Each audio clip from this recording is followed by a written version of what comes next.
En Occident, certaines jeunes filles ont pour habitude de préparer une layette pour le bébé qu'elles espèrent avoir un jour. Avec beaucoup d'amour et de patience, elles confectionnent de jolis vêtements et les rangent dans un coffre ou dans un tiroir à côté de toutes les choses qui s'y trouvent déjà. De la même façon, le Seigneur Jésus-Christ, notre Sauveur, a commencé à penser en nous et à préparer pour nous de nombreuses bénédictions bien avant notre naissance et même avant que nous n'ayons été conçus. Il a désiré nous accorder tout ce qu'il possède, tellement son amour est grand. Dans Jérémie 31:3, il dit « Je t'ai aimé d'un amour éternel ». Son amour va au-delà de notre compréhension humaine. Il est si grand qu'il ne peut être compris par aucun de nous avec des sentiments naturels. L'amour de Christ surpasse toute connaissance. Éphésiens 3:19.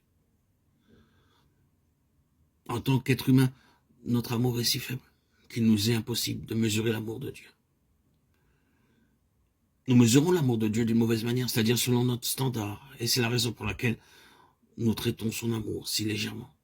Nous avons entendu dire que la reine Victoria se déguisait quelquefois pour aller visiter ses sujets. Un jour, alors qu'elle visitait son peuple, il se mit à pleuvoir et elle alla s'abriter dans une modeste maison peu éloignée. Comme la pluie ne s'arrêtait pas, elle demanda à la maîtresse de maison de lui prêter un parapluie, lui promettant de le rapporter elle-même, sinon quelqu'un d'autre le ferait à sa place. La maîtresse de maison avait 2 parapluies, l'un était très usagé et l'autre était tout neuf. N'ayant pas reconnu la reine à cause de son déguisement, elle lui donna le vieux parapluie en lui disant « C'est tout ce que je peux vous donner ». La reine la remercia et s'en alla. Le jour suivant, le carrosse royal s'engagea dans cette rue et s'arrêta devant cette même maison. Un homme se dirigea vers la maîtresse de maison et lui tendit un paquet et une lettre lui disant que c'était de la part de la reine.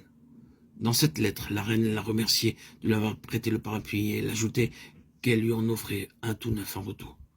La dame en question devint toute triste. « Je n'aurais jamais imaginé que ce pouvait être la reine, dit-elle. Si je l'avais su, je lui aurais donné le parapluie tout neuf. » Nous ressemblons à cette personne dans notre comportement à l'égard du Seigneur Jésus. Le Seigneur est venu vers nous comme une personne ordinaire, il devint un homme semblable à nous. Il s'est humilié lui-même et a pris la forme d'un serviteur. Personne n'a reconnu sa majesté. Cependant, il est le roi des rois et le Seigneur des seigneurs. Notre grand Seigneur nous a aimés d'un amour éternel et nous prépare pour le royaume à venir. Nous pouvons changer, mais sa volonté et son amour ne varient pas.